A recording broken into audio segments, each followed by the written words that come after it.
Hello friends, welcome back to my YouTube channel. Today's video is a down and dirty, quick, bare bones, let's get this done tutorial on how to take our classic Krystal convertible bag with the zipper top and converting it into a drawstring bucket bag, like so.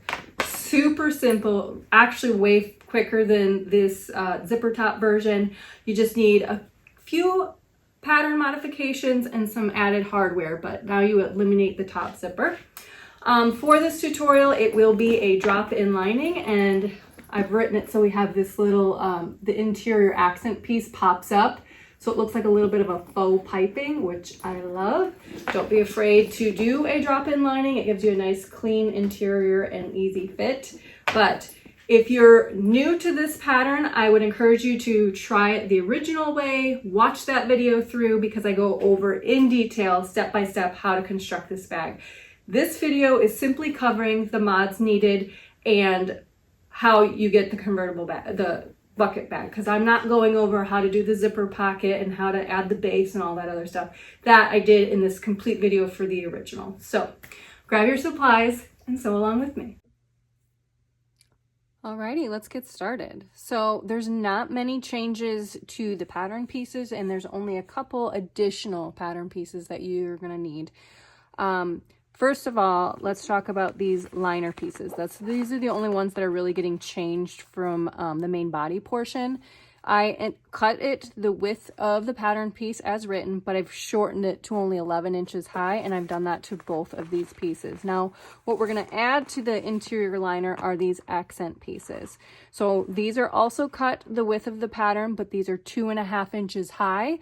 I've marked the centers, and I've chosen to use this faux leather. It's got like a faux suede backing that I love because it acts just like real leather. But I'm writing for non-fraying materials for this section and the other pieces that you have to cut, mainly because when you go to cut your grommet holes, it just adds extra oomph and something for them to kind of really grab into, and I like the look of it for the interior portion. So you got 2 of those. The other thing that we're going to need to make is the cinch portion for the drawstring closure, and so I do have a free little download template for you to make this, and you're going to construct it the same way we do for the D-ring connectors. You're going to cut 2 identical pieces, glue them wrong sides together, top stitch, and then if you'd like, you can go ahead and edge coat as I've done here, and then you punch the holes according to the pattern pieces. And lastly, you do need your drawstring closure. Again, I've cut it out of the same material, this non-fraying material, because the edge will be left raw. The minimum you need is at least 36 inches, but depending on how you want to finish the ends of these drawstring, whether you're going to put those little zipper ends, if you're going to knot them, if you're going to add a tassel, you can get away with a little bit less, or you may need a lot more. It depends. So like a knot, I would add extra length because that knot will take up quite a bit of that length. But it's 36 inches long by 1 inch high. So let me talk about the tools you're going to need. Now, to convert this Krystal convertible bag from a zipper top closure to a drawstring closure, we will not need that top zipper anymore. Instead, we will need grommets. So I went the Tandy leather route. It comes in a pack of 10. The pattern does call for 12. So I found that if I bought 4 packages, then I could get 3 bags out of it with some extras to play around if I messed up or needed practice. But they also have force fit grommets at these shops. They have screw-in grommets. You choose the look you're going for and your budget. I found that this was definitely more cost effective because of how many grommets you need, especially if you like this style bucket bag, you go through a lot. And for 1 package of 10, I want to say it was under $3. It was probably closer to $2.50, and if you have a business account, even cheaper than that. But if you're going to buy grommets like this, you will need a setting tool as well. So this is also sold via Tandy. It's the 3/8 inch grommet, so I've got the 3/8 inch setter, and it comes with both these pieces. Now, to make your life easier, I would recommend getting a hole punch. This one's the 5/16, so it is a little smaller than the 3/8 inch, but I wanted it to be a little bit narrower than the opening because I don't want a massive hole where over time, as the drawstring grows in and out, that it can pull away, especially if you cut too big of a hole. You can also risk it cutting beyond this little perimeter. So I like to go just a smidge less and then kind of force it through my cut hole for a tighter fit. Now, this seriously is a game changer. So if you make a lot of bucket bags, I would highly suggest you get a punch tool like this, because one whack and you can go through 12 holes really quickly versus trying to get a hole started with your scissors and then carefully cutting within the little circle. That is stressful, let me tell you. So with the setting tool, you will need some sort of mallet to set them in a hard surface in order to set this. So I usually will take my project to the floor. If you have a quartz tab, you can do that as well. And then to punch your holes, you do need some sort of poly mat, because you don't want to punch your holes on a hard surface because you will dull your punch very quickly. So they sell these little 4x4 poly mats. They sell them bigger. Get one that suits your sewing station and your needs. Let's get sewing. So now I grabbed my lining pieces and the accents, and we're going to go ahead and lay them right sides facing. This is a water resistant canvas, so you want to make sure that you have the right side face up and then the right side of this face down. We're going to go ahead and clip along these top edges. And I understand that most of the pattern is assembled using a 1/2 inch seam allowance, but I'm just not wanting to waste much up here. So we're just going to do a 1/4 inch seam allowance, press it open, and then because this is thicker than the water resistant canvas, we're going to force the seams down and we're going to top stitch on the lining piece. We're going to repeat that with both panels. All right, I've just taken the time off camera to sew the accent onto the liner. I pressed the seam allowance down and then I top stitched an 1/8 inch from that. Now I'm going to head off camera and add my interior zipper pocket same way as it's written, so I'm not going to go over those specific instructions. Yes, you are. Moving right along. I'm doing the drop-in lining, so my liner is closed. I went ahead and skipped the interior pockets for the other side just to keep things going faster here. So next we're going to go ahead and lay them right sides facing, and we're going to focus on lining up these seams right here over the tops and the bottoms, because when we sew them up, we want those seams to be perfectly lined up. So that's my focus right now, and then I will finish clipping the rest of the edge all the way to the bottom. Now we're going to go ahead and sew the 1/2 inch seam allowance, and then we're going to add our bottom base as we do in the written pattern as is. The only thing we have not done is added a top zipper because we don't have to. Now I have the bottom added. The only difference so far is we just don't have that zipper top. We just formed a bucket like so. Now we're going to go ahead and fold the top edge to the wrong side a 1/2 inch. So I did go ahead and draw up along this top edge a 1 inch line from the top, and I put some double-sided tape along the top. So this way I can get a nice accurate 1/2 inch fold versus eyeballing it. So we're going to go ahead and start with our center markings in the front and fold it down, press into the tape. We're going to do the sides next. And this can get a little bulky, so hammering these seams will definitely come in handy in just a moment. Fold that down and fold that down. So now I'm just going to continue around the edge, meeting that line. And I'll probably go ahead and take this to my table where I will take my little roller tool and roll the seam or hammer the seams just so that it stays nice and in place, and I get a nice crease along the top.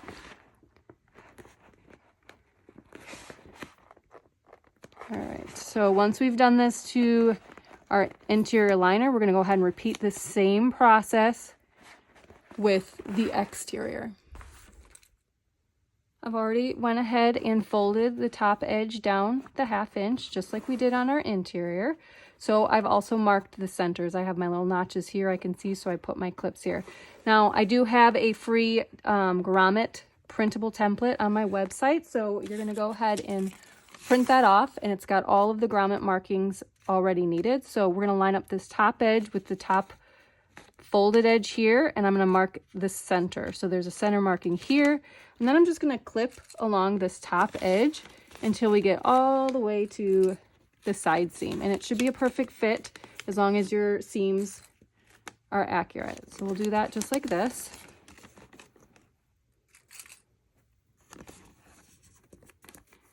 And then I already, you know, punched out the holes in my template. So now I can just take a marking tool and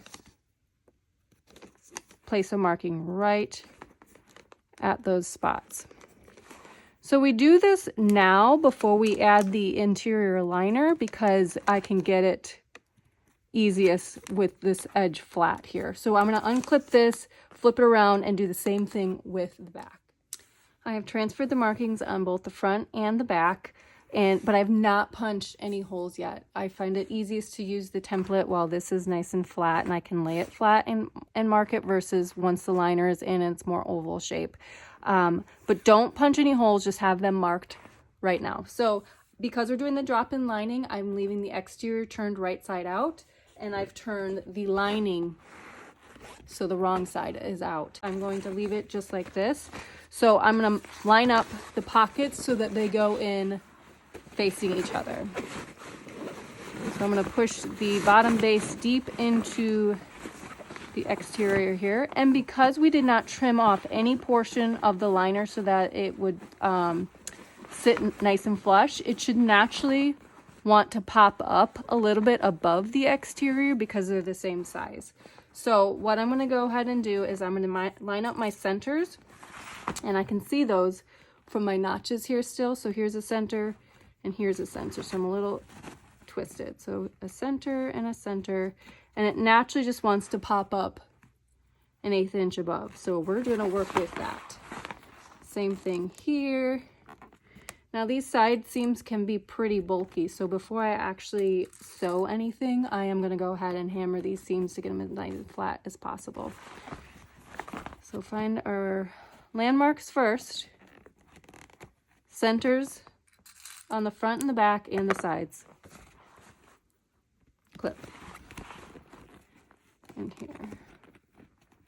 Again, I'm just kind of letting it naturally fall how it wants to stick out, and it's just an 1/8 inch, and then it gives that little detail like we've added some piping, which is just kind of a fun look.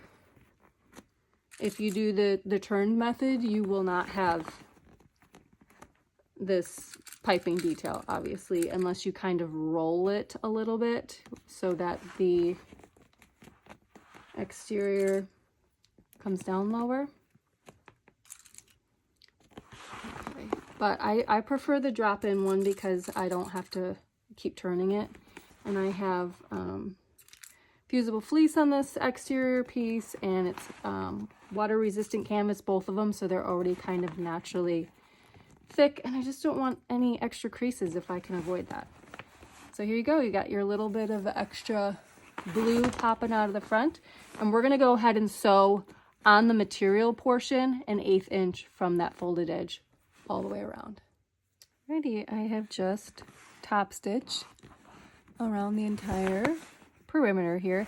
I do tend to like to start and stop at the side seam because we're going to put the D-ring connectors over that so it can kind of hide any back stitches or any start and stop. But you don't have to. But that's kind of what I did here. Now we get to go punch holes in our almost finished bag. Okay, change of scenery. I've since moved over to my table. This has a rhino mat on it, which is a self-healing mat. So I'm going to use the corner of my table to help me get some leverage for when I go ahead and punch my holes. Otherwise, you will need your little poly mat in order to use your punch if that's the route you're going. If not, you can take the back of the washer portion of the grommet and center it over your hole that we've marked, and then trace it with your marking tool and very carefully cut it away with very sharp scissors. I will warn you that is a very tedious and long process, and by the 12th hole, you'll hate this pattern, even though it's really cute. I'm going to speed up this process just because there are 12 of them, but I will show you the first one. So I'm just positioning my bag over the corner so that I can hit my mat. I see my first hole is right here. Take my hole punch, center it over my marking, and all I have to do is give it one good whack, and I have a clear hole punched, just like that. And I'm going to do 12 more of them really quickly.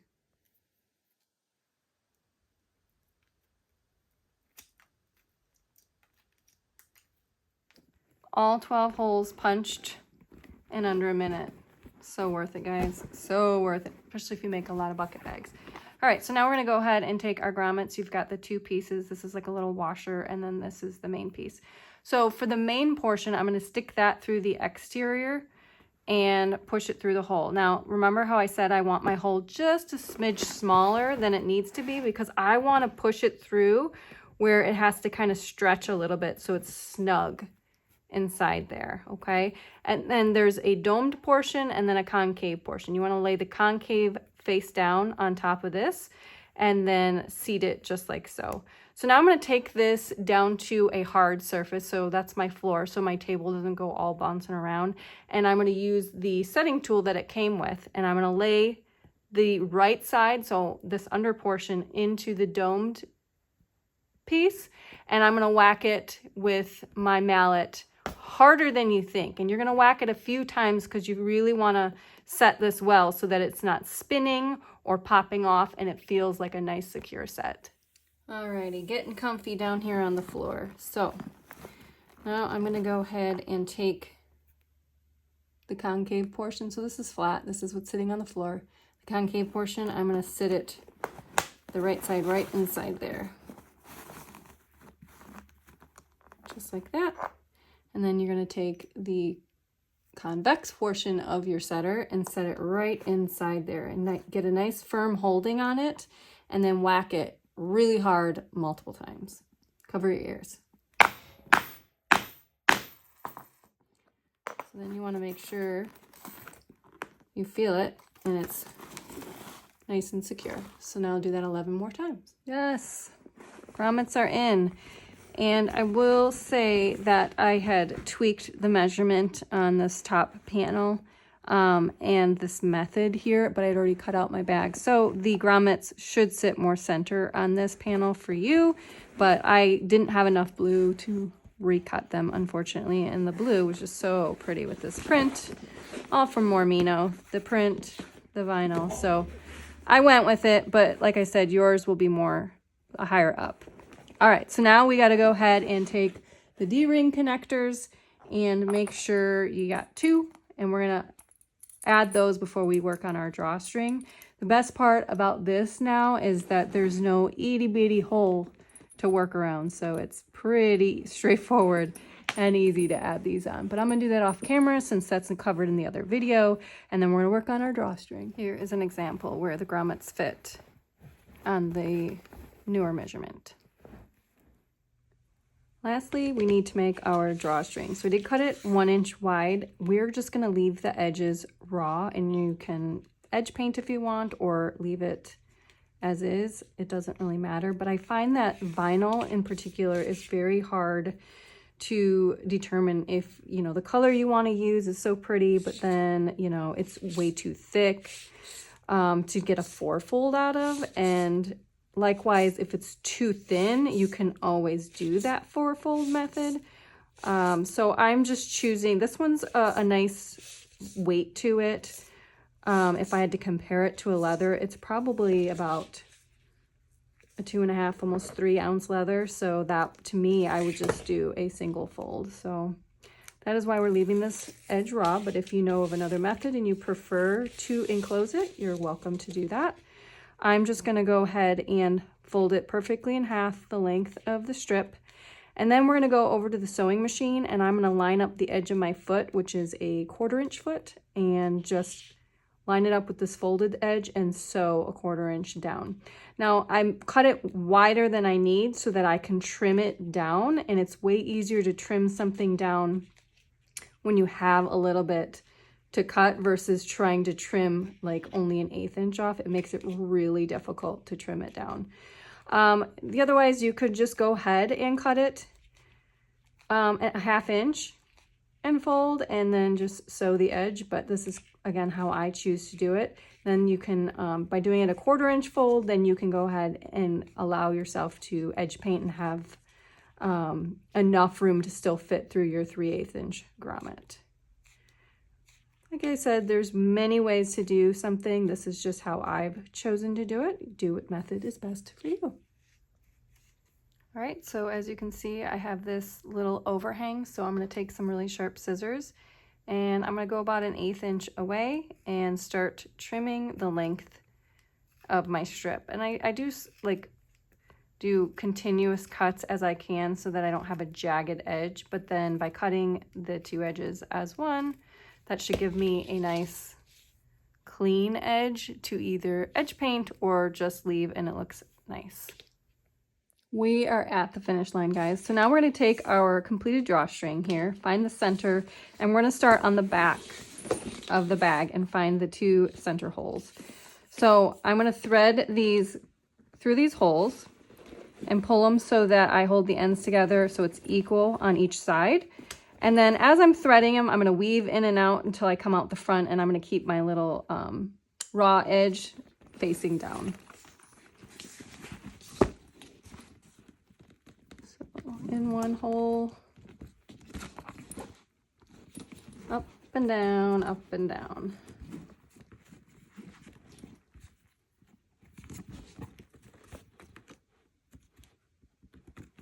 Here we go.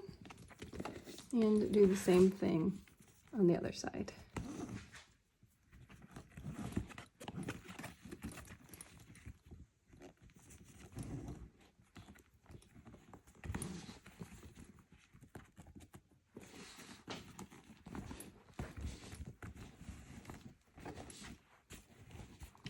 Here we go. So now we have just a little overhang, but that's all you need. And then as you pull it and cinch it tight, what happens is you now have this excess. So we don't want it overly long. We just need enough that when you fully open your bag, that it doesn't pop through that hole. So now I'm going to go ahead and take my little connector and create that cinch portion, which locks it. Now, before we add our little cinch contraption, we want to check our drawstring that it's not twisted in any way, because we want to make sure it's nice and smooth. So we're going to line them up like this. Take your completed cinch portion, decide the right side and the wrong side. So I pulled my threads to the back here, so that's going to be my wrong side. So I'm going to center them and wrap this around, lining up these holes here. So I'm going to make sure to pull each one off to the side. See, find my holes. And then I'm using a small rivet, but it's very important that you make sure, depending on the thickness of your materials, that it does go all the way through to the back, and you have enough popping through that you can feel the cap go on and kind of click in place. But we still have to set this, but I can feel a little click to know that it's nice and secure, and just like that. Now, if you would prefer not to use rivets and you're just going to sew this area, obviously just make sure you don't punch the holes. So now I'm just going to set those, and then for this one I'm going to add the little cord or zipper ends. These are like a 3/8 inch wide, maybe 1/4 inch. I'll have to actually measure it, but it fits right on the end here. Or you can go ahead and knot them or add a tassel. Here we are, finished. I love it. I do have 3 other bags up here just to kind of show you the different ways to finish your drawstring. So this one has the tassels. Love that. And then this one just has the knots at the end. So choose whatever one suits your style. I will say that if you go ahead and paint the drawstring, that it does make it like kind of drag on the grommets a little bit, and it is a little bit tougher to open. So this one is not painted, and it pulls through very easily and doesn't catch on anything. This one I did add a layer of paint to this. So same size grommet, same size drawstring, but I do feel like it is pulling a little bit on this. Not a deal breaker. I like the look of it over, you know, the white edges. So I did choose to paint it, but overall I am very, very, very, very happy with the way that it turns out. Cinch it shut.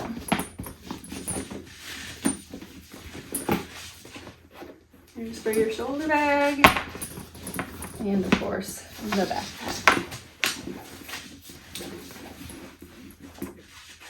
If you make one, please make sure to tag me on social media so I can see. I love to see all your guys' makes. Enjoy.